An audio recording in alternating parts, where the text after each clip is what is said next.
Good afternoon. It's 1 p.m. Eastern, and welcome to a special Friday edition of Advancement Live. Advancement Live is part of the Higher Ed Live Network, a series of professional development web shows and podcasts, which are always free and accessible to you in our archives at higheredlive.com and on iTunes. Be part of our broadcast by tuning in live and sharing your insights and questions using the Higher Ed Live hashtag on Twitter. You can receive weekly updates with live show dates and times by subscribing to the Higher Ed Live newsletter. I'm your host for today's show, Andrew Gosen. Today, we're returning to a theme that has been a recurring topic on Advancement Live, crowdfunding. But now we're in a position with crowdfunding that feels to me pretty similar to where we were with social media back in 2012 or so, when finally we got to the point that we were no longer asking ourselves, should we do this, but we began to do it and then talk amongst ourselves about how we do this well. And that's what we're going to be talking about today. Once you have decided to start exploring crowdfunding, how do you go about positioning projects to best succeed? Before we dive in, however, I want to give a shout out to our Advancement Live sponsors, iModules and mStoner. iModules software is the leading constituent engagement management provider for educational institutions. iModules delivers an integrated online platform that transforms how institutions strengthen constituent relationships and achieve fundraising success. iModules software recently announced their latest product offering. Actionable Insights reveals new intelligence about a constituent's level of online engagement, as well as their likelihood for online engagement for your specific institution. I just tweeted a link out to this, so go ahead and check it out. And iModules, we thank you for your support. We couldn't do this without you. Higher Ed Live is produced by mStoner, a marketing and communications firm that works with education institutions on branding, strategy, web design, and more.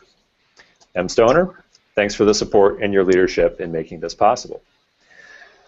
Now let's move on to today's topic. We're fortunate to have two excellent guests joining us, both from the University of Texas at San Antonio, and they are people who have been deeply involved in the launch of Launch UTSA, UTSA's crowdfunding initiative. I am tweeting the link out to their page if viewers want to go check it out. But now let's get a little bit more of a sense of how this initiative has taken shape and what the thinking is behind it. To talk to us about the broader context of this decision and how the initiative is structured, first I'd like to welcome Heather Green. Heather Green has been writing stories to inspire giving for more than 16 years. Currently the Director of Development Communications at UTSA, she has worked on everything from acknowledgement letters and major gift proposals to case statements, annual giving communications, magazines, and State of the University speeches. She led the development of messaging and collateral materials for the university's first capital campaign, a campaign which reached the initial goal 2.5 years ahead of schedule and is now set to raise $175 million. Heather got her start in development with the Association of Graduates at West Point and continued her career working in planned giving at the U.S. Naval Academy Foundation before moving to Texas. She holds a master's degree in adult and higher education administration from UTSA and a bachelor's degree from St. Norbert College in Wisconsin. She volunteers for her sorority's foundation and is an NFL team owner. Heather, welcome to the show. Thank you. So to start with, could you give us a sense of the process that you went through launching this program at UTSA? Sure. To start off, our vice president went to a conference that was hosted by the Education Advisory Board, and it was there that she learned about crowdfunding, and she came back and gave us the charge, I want to start a crowdfunding project or a program, and I want to start it now. So we immediately started looking at the options that were available to us, and we probably somewhat naively thought, oh, we'll be able to get this done in a few months. I still think we did it pretty quickly, but it wasn't as quick as we were hoping because we were trying to weed through all the options that were out there. We were looking for something that would allow us to maintain control of our data and would fit with our accounting practices, and it became pretty clear quickly that there were only a few that were really dedicated to higher education and to supporting the kinds of initiatives that we wanted to pursue. part of the reason it was so important for us at UTSA is we're a young institution. We're 45 years old, and so majority of our alumni are younger, and so we were looking for a way to reach out to that younger audience and inspire them to give in a way that reaches them. Some 73% of our alumni are under the age of 50, so we were really inspired by a lot of the data that we were seeing that says that millennials in particular like to learn about giving online, and they like to learn from their peers. And we really felt like crowdfunding was a potential solution and a tool for that for us. So once we understood what we were looking for, it was easier to go out and find the platforms. And we feel like we've done a really good job in selecting our platform, which was ScaleFunder. Fantastic. So obviously there's a dimension of selecting the platform and then going through all of the technical hurdles, tying the back end together, and so on and so forth. How did you then talk about this initiative to the rest of the UTSA community? Well, one of the first things that we did was to set up our application form online so that we could solicit projects from our internal audience. And then we posted a story on UTSA Today, which is our internal newspaper, if you will, online newspaper. One of the things that was interesting that came about because of that, a reporter from the San Antonio Business Journal picked up the story that we were launching a crowdfunding platform and posted a story in the Business Journal the next day, and then Texas Public Radio picked up the story that we were launching a crowdfunding platform as well and caught us off guard. But it was a really good development for us in that it got us a little press and a little play for what we were trying to do. We weren't ready at that time to go public with it, but it was what it was, and we made the best of it. So it's kind of a funny story that when you post something that you think is internal, it may not be internal. And what it told us, though, was that crowdfunding is really something that a lot of people are interested in, and that was inspiring to us. That sounds like a good opportunity to go back to the Business Journal and tell them that since they gave you a little headache, they owe it to you to help promote other projects in the future, right? Absolutely. So you mentioned the application process. Could you tell us a little bit about the questions that you ask in the application process and then your criteria for selecting projects? Sure. We have a team that's been designated to review all the projects that come in. So we're asking questions, everything from, is this a sponsored group at UTSA? Do you have a campus advisor? Because we're trying to get to the heart of what kind of organization and what kind of project it is. It has to be something that benefits the university in some way for it to be featured on our platform. All the way down to, do you have a way to make a video? And it doesn't. And we tell them it doesn't have to be really complicated. It can be a grassroots video. We try to ask a lot of questions that help us make an informed decision about whether it's right for crowdfunding. And we've had some projects set forward where maybe the students are looking for funding for a business initiative. That might not be good for our platform. It might belong on another type of platform. But we're getting a lot of interest and hopefully helping people discern how best to fund their projects at the university. Have you done any sort of internal education that helps people think through what fits well with crowdfunding and what does not? And I'm asking that question because I know that as the people who are involved in crowdfunding here at Cornell have gone around and talked to potential campus partners, we encounter many groups that would like money, but for a number of them, that's as far as the thought process has really gone. And of course, we understand why people want to find new revenue sources for unrestricted operating expenses, but then we have to explain that we hear you, but that's actually not the sort of thing that's going to make for a very compelling story on a crowdfunding platform. How are you helping people self-identify when they have good projects? Well, my colleague Megan, who's with me here today, she does all of the training for us. And so she has a whole training plan that when somebody expresses interest in the platform, she goes out and does training with them. What we've learned is make sure that we talk to them and ask them questions, because it may not seem at the outset that it's right for crowdfunding, but then it turns out that it is, or vice versa. Meeting with them and understanding, do they have a team? Do they have a crowd that they can promote the project to? And do they have a good story is really our mantra. We repeat that all the time when we're in crowdfunding meetings. We ask the question often, who's the team? Who's the crowd? What's the story? And right. Those are that's our building block for deciding whether or not something's good for crowdfunding. Fantastic. And Megan, I know we're going to get deeper into the details of how you train the teams in just a few moments. But Heather, anything else that you think it's important to share with the audience just to set the stage for this conversation about promoting individual projects?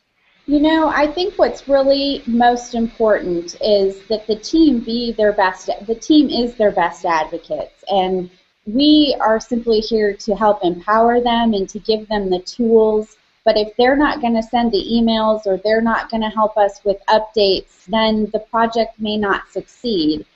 We need to rely on those project teams because they really are the best advocates, and we've seen that with a lot of our projects, that organic teams or students that are really passionate about something, those are going to be the best communicators of any individual project that you'll see.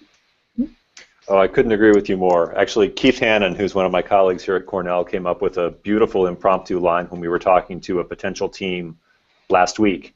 He just laid it right flat out. He told them, we can't care more about your project than you do. Yes. Mm-hmm. And I think that absolutely nails it. I mean, people oftentimes underestimate how much time and effort it goes into both creating a project and then executing the campaign. And this cannot be something that the fundraising staff care more about than the team that's actually doing the work. Right, we agree.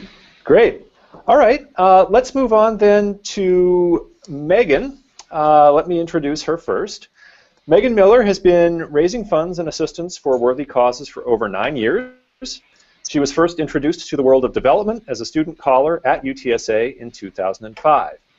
After graduating with a BA in sociology in 2007, she engaged community support for children in crisis as a case manager and foster home developer. In this role, she initiated community outreach programs that gathered monetary contributions, volunteer support, and also met the needs of hundreds of children and families in San Antonio. She returned to UTSA in 2012 as annual giving coordinator, assisting with phone-a-thon, direct mail and email solicitations, and focusing efforts on student and faculty staff giving campaigns. She is currently spearheading new opportunities in online engagement through building an ambassador program and laying the foundation of the crowdfunding platform, Launch UTSA. Megan is a leading member of a local volunteer group that participates in Help Portrait, a global movement of photographers using their expertise to give back to those in need, and is the proud mother of a Shih Tzu and a crazy boxer pup. I hope they greet you warmly when you get home tonight. So Megan, welcome. Thank you for joining us. Thank you. Great. So I have an outline here of the topics that you wanted to share on this topic, but just for the sake of context, I think the reason that this show came together the way it did, and the reason that we were so delighted that you two were willing to talk about this, is that once an institution is committed to at least experimentation with crowdfunding, things shift from this high-level case-building level to, or this high-level case-building mandate, to actually having to get down to brass tacks and helping the people who want to work with you on campus succeed. Mm-hmm. And of course, there's an element of scaling there, right? I mentioned earlier that we can't care more than the teams can care. And if we end up in a situation where we're doing too much of the heavy lifting ourselves, there's no way we could ever begin to approach the scale and the potential impact that I think is actually right there at our doorstep with crowdfunding if we do it properly. So Megan, please give us an overview of how you all are thinking about this. How do you go out there and how do you position your project teams to identify the resources they have available to them and then bring their project successfully across the finish line at 100% complete, if not overfunded? Sure. Well, it is a lot of feet on the ground and meeting face-to-face. I think that's the most important part. Even before I agree to set up a formal training, there's onboarding meetings and discussions, really trying to find the right questions to figure out what the project teams envision, what they're raising money for, gearing them towards working to find that specific thing so that they can be clear. That's a big part of crowdfunding, clear about where the money's going, and have a plan of action so that we can then do the training and equip them to fundraise for their cause. So a lot of it is face-to-face conversations, and during the training, it is finding out how much they care about the project. It's kind of gauging how active they're going already, if they're familiar with social media, if they're comfortable asking people for money over email, and teaching them best practices, how to do that. We do provide prepackaged emails and samples before they begin their project, but really it is teaching them and getting them comfortable with the idea of this is yours, you're going to own it. How do you deal with students especially who sit through your face-to-face meeting and then basically still just feel like asking for money is kind of icky? That's a word that we've heard more than once. Well, luckily we do have a lot of engaged students and students who have been wanting to see their dream happen on campus for a while, and so they're ready to ask for the most part. But I think the biggest question that comes up is, who do I ask? And it's more of helping them figure out that you have people that care about you, you have people that care about your project, and let's get their emails, let's make a list now, and then you'll think of more as the project goes on, and you need to be consistently sending them updates and reminders and links so that they participate. So there are some times where you have to get them engaged, but for me it's more helping them find who to reach out to, and then they're comfortable once they realize, oh, I do have people to reach out to. So describe to me what that process is like when you actually sit down with somebody and you're trying to flesh out this list. Part of it's during the training. I talk about goal setting, and we talk about reasonable goals and how many people they have on their team, how many people they plan to ask and send emails to, and on average guessing that they're going to raise $100, $150 per person if they're all very active. And, you know, a lot of times that's when I get the deer in the headlights look. And Michael Greenberg had a quote for us that everybody has 100 people that care about them, at least. And so I always remind them that, and we start naming people. And I have people, I try to get them to interact at that time, and then it's making a list and keeping it with them, because we want it to be peer-to-peer. We don't want them to hand us a list to email out from the university. We want them to be doing it. And so just getting them comfortable with that idea, giving them samples, like I said, of what their verbiage can look like, what it can say, makes them more comfortable. Do you make any sort of effort to have one person look at all of the lists and then dedupe them to make sure that people aren't being solicited by more than one member of the team? You know, we haven't done that. We really feel like we talk about the personal connection, and so 100 people that care about you. We have had to talk with students during competition. You know, we recently had a competition for homecoming candidates, and they're fundraising for scholarships, and it's 15% of their score to become Mr. and Miss UTSA, or the homecoming king and queen. And so for them, it was talking about how you're all going to be reaching out to people and giving your cause, and it's talking about first supporting you as a candidate and supporting scholarships at UTSA, but you need to have that personal connection. Reach out to people who know you, who care about you, who know you're involved on campus and support your involvement. And so same with these other more specific projects.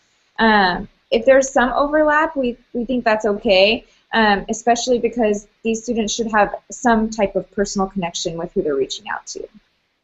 Right. I was asking the question because we've now had a number of projects in the School of Engineering and then also a number of projects in Ag and Life Sciences.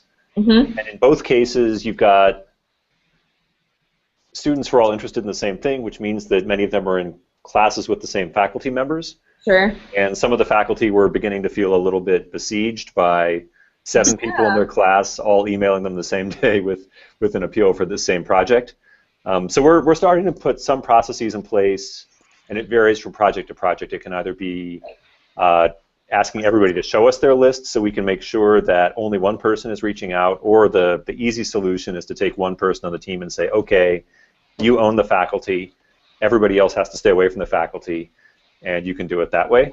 But that was something we certainly hadn't anticipated until we were actually confronted with that as an issue going along. Strategy. Yeah. Tell us a little bit about the email templates, the prepackaged ones. How have you gone about drafting those? Well, it varies per project, so I'm sitting with them and asking their main goals and what they would want to communicate to someone who they're asking to support them.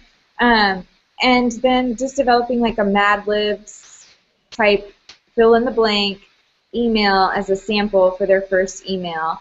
And then a lot of times these students are engaged. Like we said, we're looking for organic groups and people who have already had experience either fundraising or being out in the community, so they often change it and make it their own, and I encourage that. Definitely, and I've found that doing this from the perspective of one of the fundraisers, that's what actually makes it fun. Yeah. It actually ends up like you're writing somebody who you already have a nice relationship with, and you're just kind of sharing with them something really exciting that you're excited about. And I don't know, I enjoyed the personalization process much more than I expected to. Mm-hmm.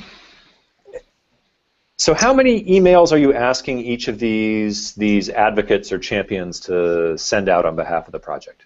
Minimum 4, and spreading them out throughout the campaign, launch, some updates about events, mid-campaign report, and then, of course, last chance or closing email to thank donors and ask them to share as well.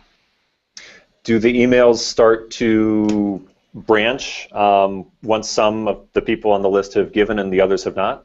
So is there sort of a donor version and a non-donor version for each email? I think so.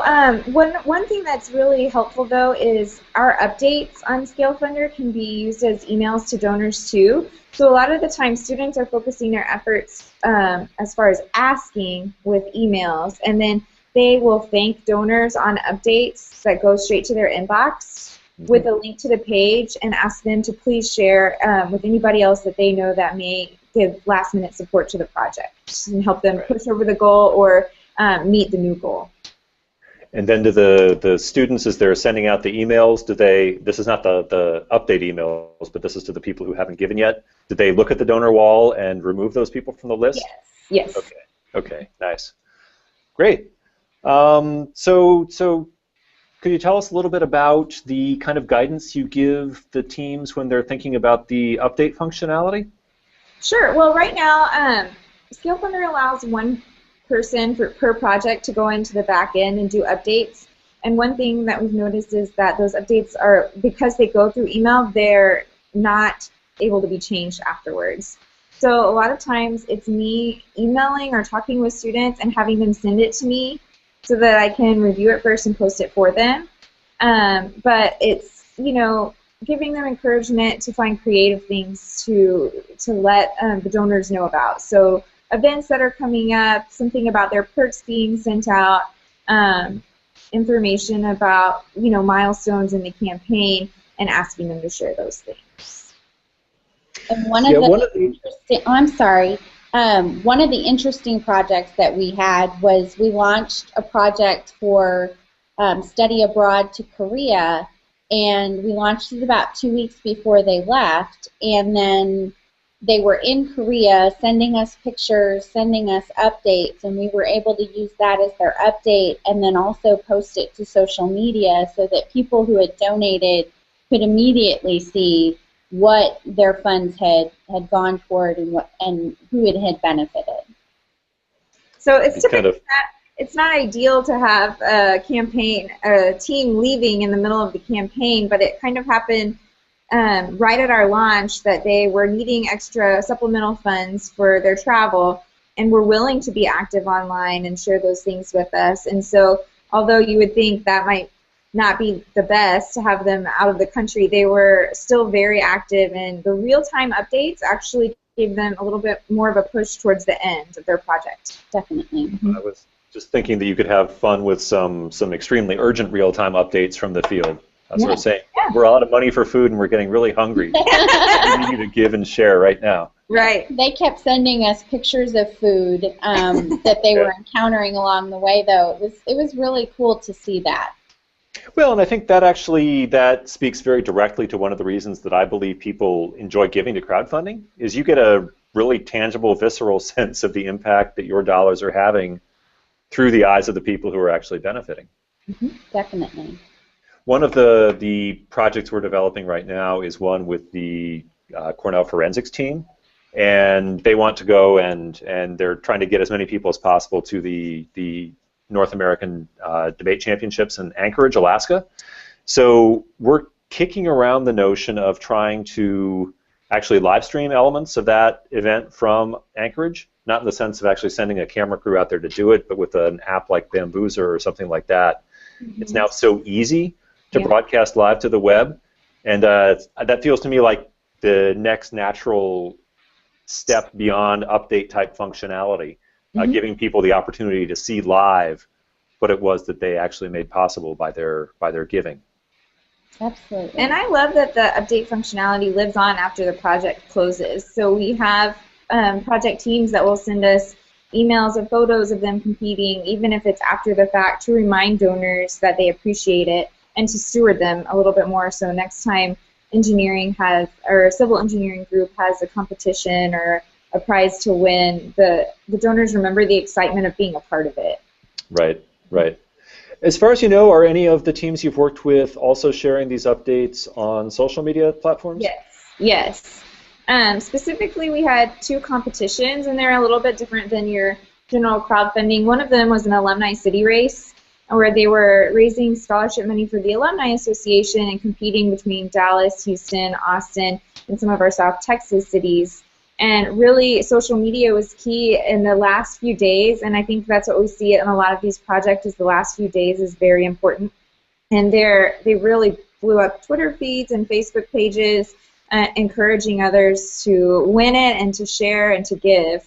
So it certainly helps, especially when it comes down to those last chance opportunities. So Megan, how does what you're describing right now relate to the ambassador program that you're working to put together? Is it related, or is it just different sides of the same coin?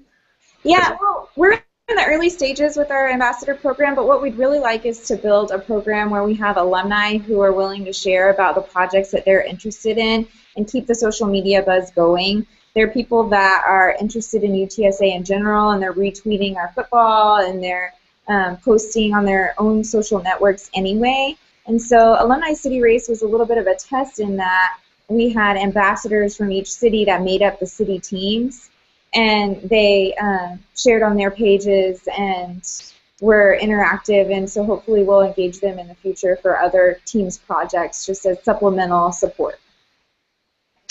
As you've been working with both the ambassadors and with the crowdfunding project teams, do you encourage the people who are involved to be creative and to try out new channels, new techniques that maybe you haven't thought through centrally? Sure. Of course, we focus on online engagement to get people to the crowdfunding page, but something that we've noticed is that both with the alumni and specifically more so with the students in their competitions, they wanted to have events, and they wanted to be at tailgate talking to people about their crowdfunding page and taking cash donations that we could put in on the back end of their crowdfunding, the progress. And they really run from there with the tailgating. It was the most successful fundraiser we've ever had at a tailgate because they were personally going out to the crowd and just letting people know what they were doing. Right. With that learned and that knowledge, we're hoping that the cheerleaders, as they raise money for uniforms next month, can have a visual representation of what each piece of the uniform costs at tailgate to talk to people about it, and they're really excited about figuring out how to get a video on the Jumbotron or how to have signs at the games, and those are, all extra things that will help bring traffic to their page or attention to their project. would you ever consider something like having people at these games with iPads, giving people the chance to give on the spot? Yes, and we do. We did You do, at okay. the tailgate. We had an iPad available. We've had other events where we bring the iPad and we have the crowdfunding platform on, pulled up on it, and they can look at the projects and make their gift right then and there. What would be kind of fun would be to connect an iPad to the screen at a game, for instance, and actually have somebody make a gift live to demonstrate the functionality. Yeah, that'd be great. Nice. All right. I will add that to my mental list of things to try to pull off this year. What about sort of emerging social media channels like, say, Vine? I guess all the kids are evidently using Snapchat, that sort of thing. Have you seen any experimentation with that in terms of promoting the projects? We haven't yet. I know that Instagram, people are really active on Instagram and linking profile so that people can go and click on the link, but we haven't seen Vine or Snapchat yet. Instagram and Twitter are the main avenues that people use right now on our campus. And I guess we find that some teams have enough trouble putting together a standard video that asking them to do a Vine video might make their heads explode. One thing that we really learned from one of our volunteers last year, this was a project that was focused on funding an LGBT leadership academy. One of the alumni who was involved with the project refused to do any email at all. He wanted to do it all on social. Yeah. But what he did was he started going out and he started posting the link to the page on people's walls and then actually tagging them. Mm-hmm. And this worked incredibly effectively, right? Because then you start getting tagged and you get the email notification that you've been tagged, and now you've been sort of publicly challenged to participate in this. In a way, it's not that different from the ice bucket challenge, right? And this was so effective that he actually wrecked our very clean straight line statistics.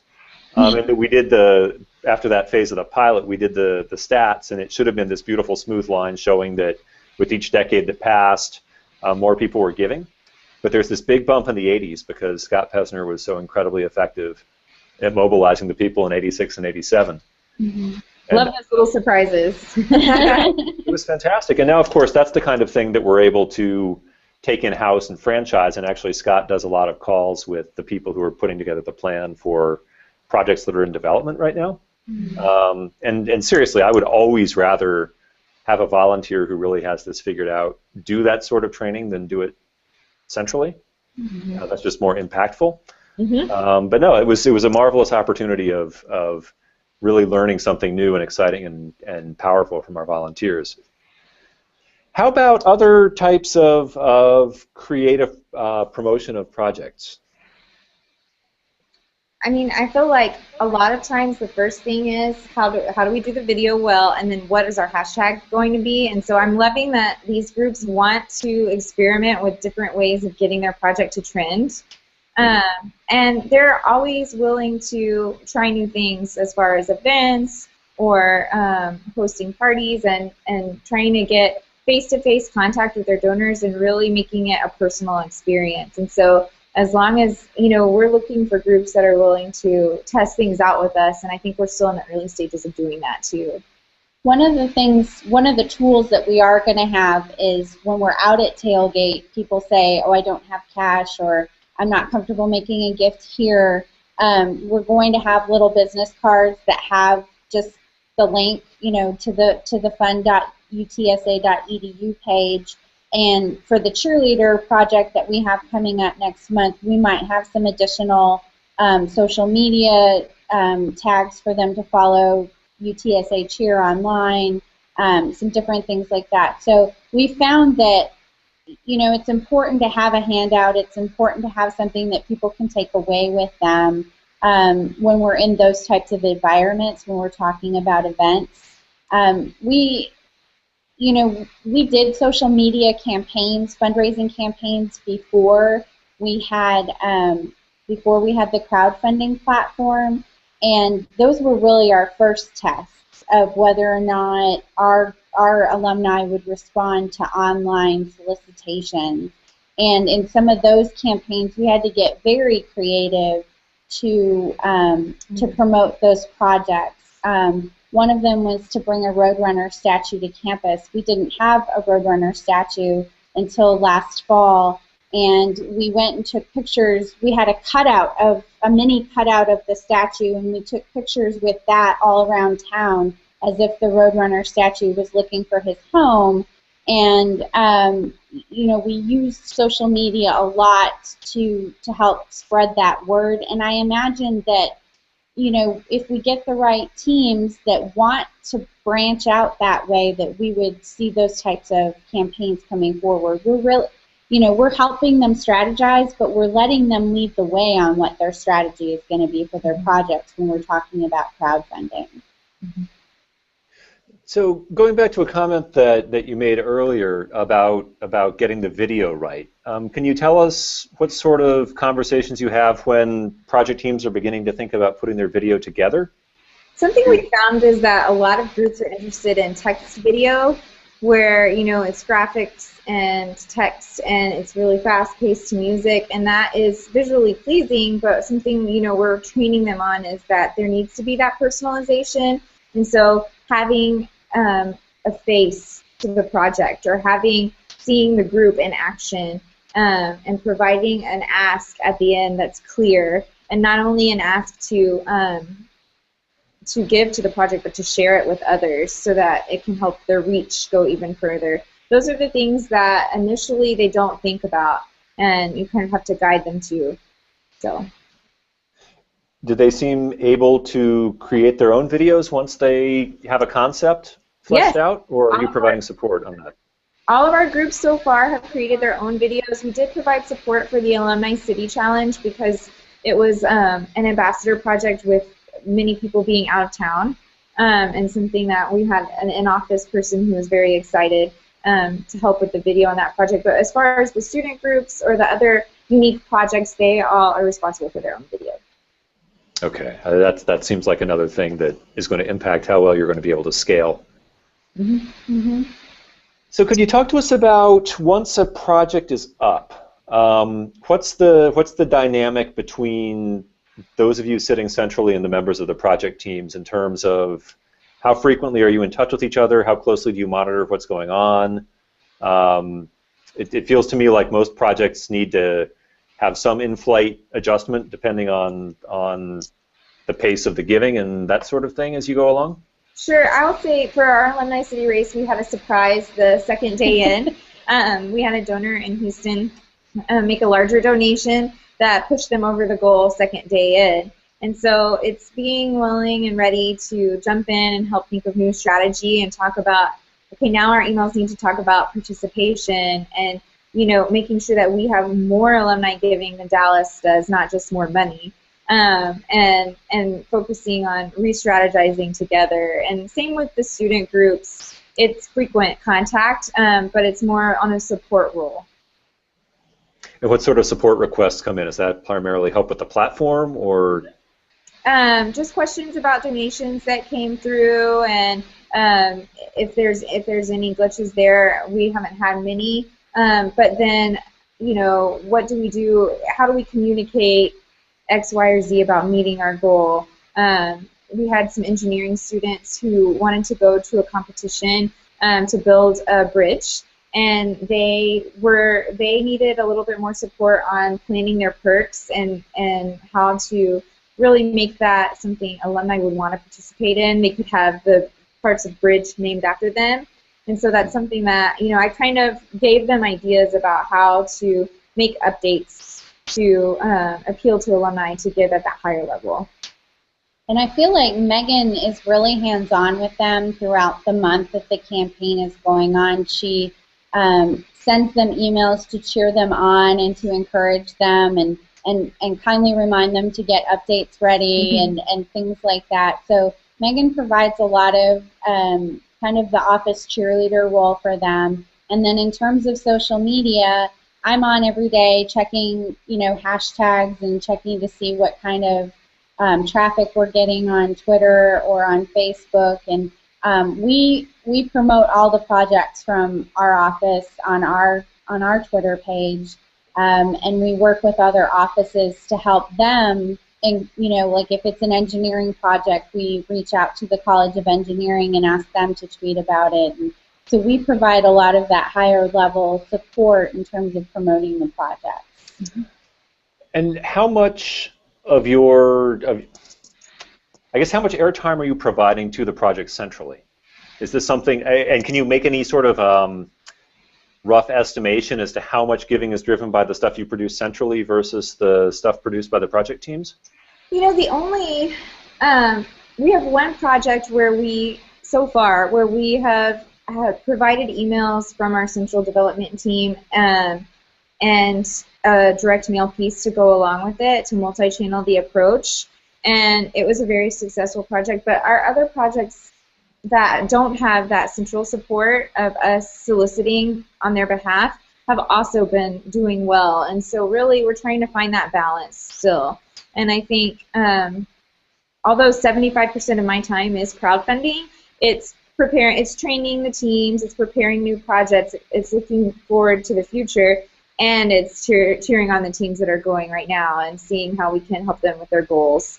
But we're still piloting. Yeah. That's kind of our excuse for everything, if you will, that we're still piloting and trying to find what works and what doesn't. And so I'm using a lot of online tools to track how many people to the project, what times of days worked best for this project, and we need to start to bring all of that information together and bring it to the table so we have that to inform our future strategies. But we've seen a lot of success, particularly in the last day of a project, and posting.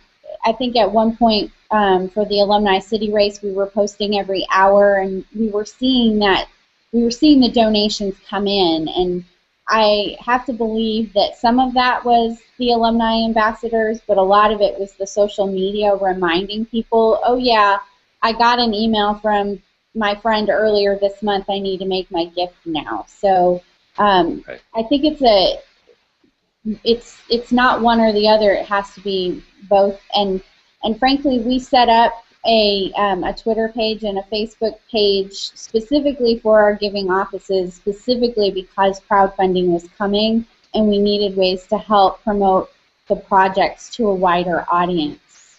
Mm-hmm. And have people liked or followed those accounts? I have some work to do in terms of building our followership, but I think we're starting to get more and more every day, and with every project we add new people, so it's kind of a win-win. Like, the project is bringing people to us to celebrate giving, and vice versa, we're bringing people to the projects, hopefully. Mm-hmm. For some of the early projects you've launched, can you tell us a little bit about their long-term stewardship of the donors and their plans for keeping that relationship alive? I know we had a social work group who really came to us already. They had a GoFundMe page up. They were already crowdfunding and realized that we had this new platform and transitioned their page over there. But they were organic and active on their own out in the community, and we saw a higher percentage than we would get by project launch. Was actually support from organizations. And so I see these teams working with these organizations and sending them, using the updates feature to keep them in the loop about the support that they already gave and how it's continuing to help, and new updates about new things happening for them that they can be a part of. A lot of the events are also a good stewardship to get to meet them face to face and to celebrate after.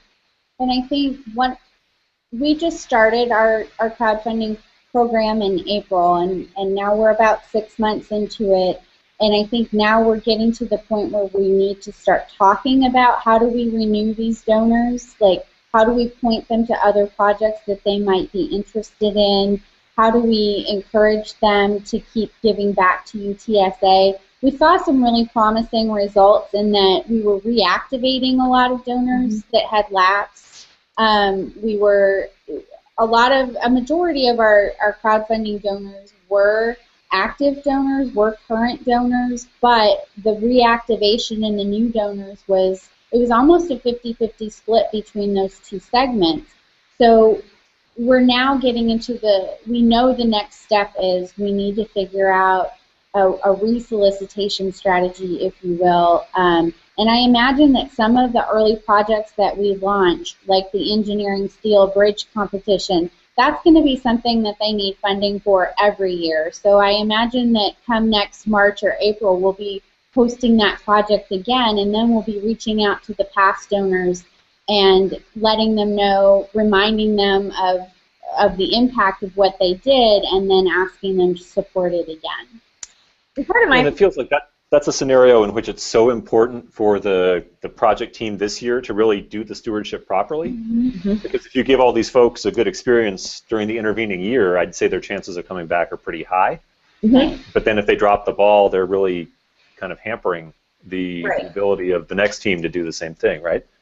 And part of my plan for the ambassador program and to be a support for the projects with stewardship is calling and asking those lapsed donors who haven't given in a while and finally are coming to our crowdfunding page, what was unique about this platform or this project that caused you to give, and hopefully recruiting them to be ambassadors for other projects because they are engaged, they like the way the platform is, and there's something about crowdfunding that brought them back into the fold. And so we're hoping that will increase the likelihood that they would participate in being ambassadors or sharing online because they're actively there already. Yeah, I think that's a great idea. We actually just, within the past couple of weeks, did our first follow-up survey to the people who gave to our initial crowdfunding pilot last fall. So it was a total of 1,300 gifts, and we got about a 10% response rate. But we're going through there and we're pulling out all the words that people used to explain why it was a good giving experience. And then we're trying to bake all of those concepts into some of the default language we use to describe the projects. Mm-hmm. Just using actual donor testimonials to shape all this. So I've got a question about sort of bandwidth and capacity. Megan, you mentioned that your job is 75% fundraising, which I think is awesome. I think the number of jobs that are that fully dedicated to fundraising, I can't actually think of more than 3 or 4 out there, period. So congrats to you guys to go in this direction. But given your current staff investment in this, what's the maximum number of projects that you feel like you can be supporting at any one point in time, both those in development and those that are actually up and running? Well, we haven't placed a limit on it. Yeah, we haven't. I think the most we've had going at one time is the 5 launch projects, and I think I'd be comfortable with increasing that as long as we have those active groups that participate, and as long as I'm able to plan ahead for it. I think it works nicely with what I was doing before with faculty and staff giving and student giving. It was a nice transition, and I still am very active in those areas as well. But yeah, we haven't put a limit on it yet.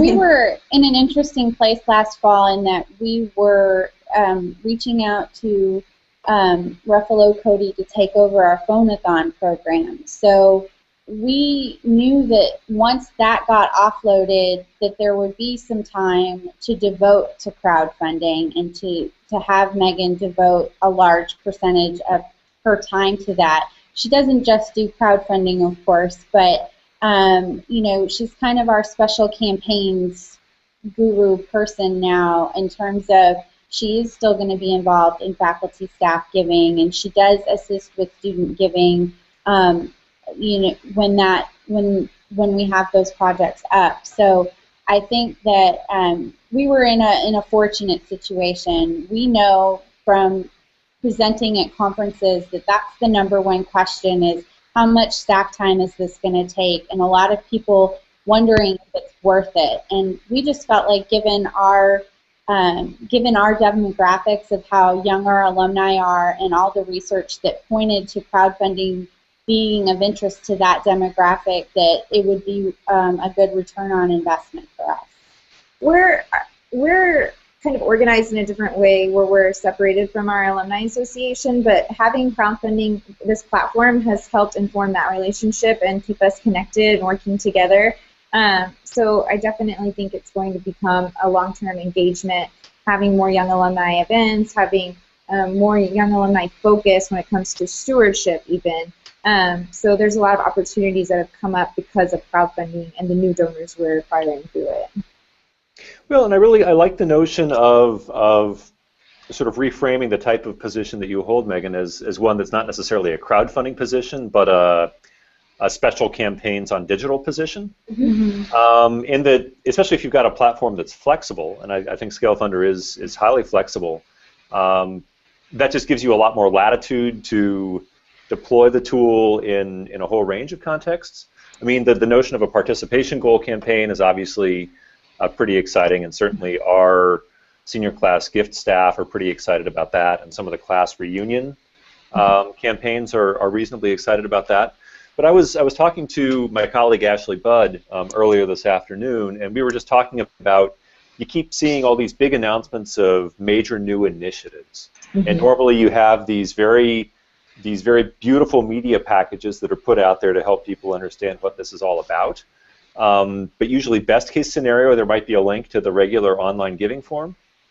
And we were talking about, wouldn't it be great if you took advantage of the flexibility of platforms like what we've been discussing to brand one of these pages with the same branding you have in the general media package, and having that pretty much ready to go with the general announcement about this? Because I think some of it's pretty exciting, right? I mean, I've been following a story. There's a professor at Harvard Medical School who's just made a massively important discovery that really gets us closer to a cure for diabetes.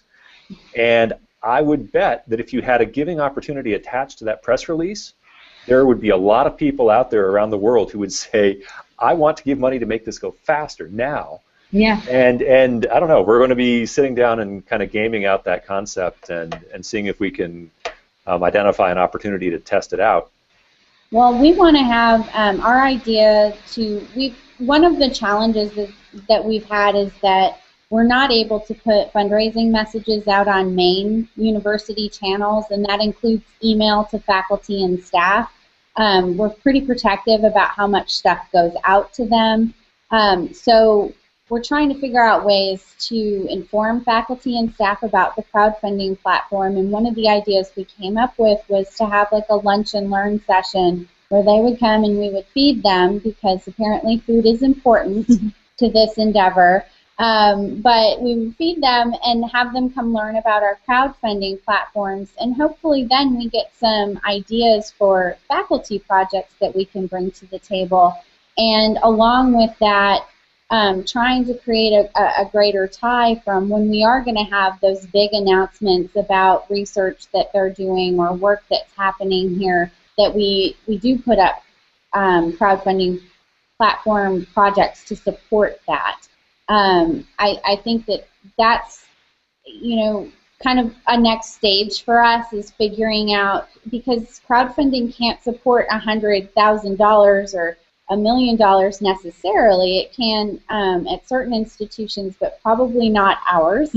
But, how can we help them get startup funds, or how can we help them use this to advocate for their projects in the future and their research in the future? And certainly, if you can raise, it's not even about the dollars, but if you can get 50 donors to support your research, that should tell something to a potential large foundation, that there are people out in the community who want to invest in this type of project and believe that it's important, and help make a case for why certain research is important to people in our community.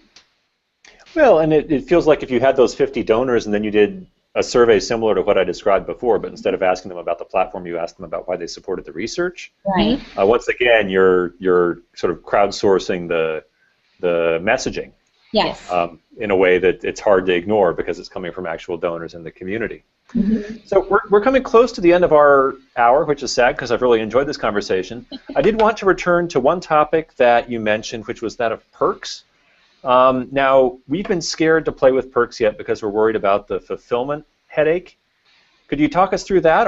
What sorts of perks are you using? Are they digital? How's that all working out? Yes, I would say that a lot of groups kind of steer to those digital perks, but We have in our training talked with groups about their responsibility to fulfill perks. So within their department or within their team, and whatever they come up and bring to the table, as long as it meets the IRS rules, then we're okay with them doing it and fulfilling it within 30 days after their project, or posting it on the page so that it'll be later if that's the case.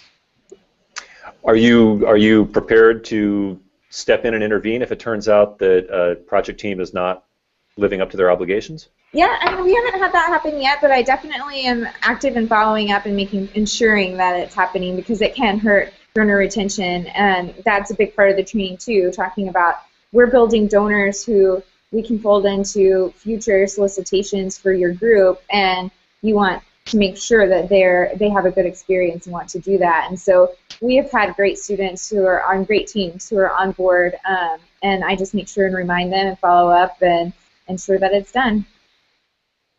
That makes sense, and I think it's interesting watching how Kickstarter has been grappling with this, yes, and how there's just this ambiguity about, are people giving to the project creators or are they pre-purchasing goods? Mm-hmm. And obviously there was that period when the payment card industry was thinking about refusing to work with them because they were worried people who didn't get their perk might then go to the card company and try to refuse the charges on the grounds that they hadn't received what they'd paid for. And that's just one of the more interesting aspects of the perk side of things, as opposed to the giving level side of things that I've thought of. And in training, we really do encourage them to communicate not only that they'll get a shout out on Twitter or receive something special in the mail, but that the money at that level makes a difference. Even though it's a smaller level, it makes an impact by providing, food for the trip, or some piece of the uniform, and making it very clear and transparent. And so that's another way. You don't always have to have perks, to pop them on our page.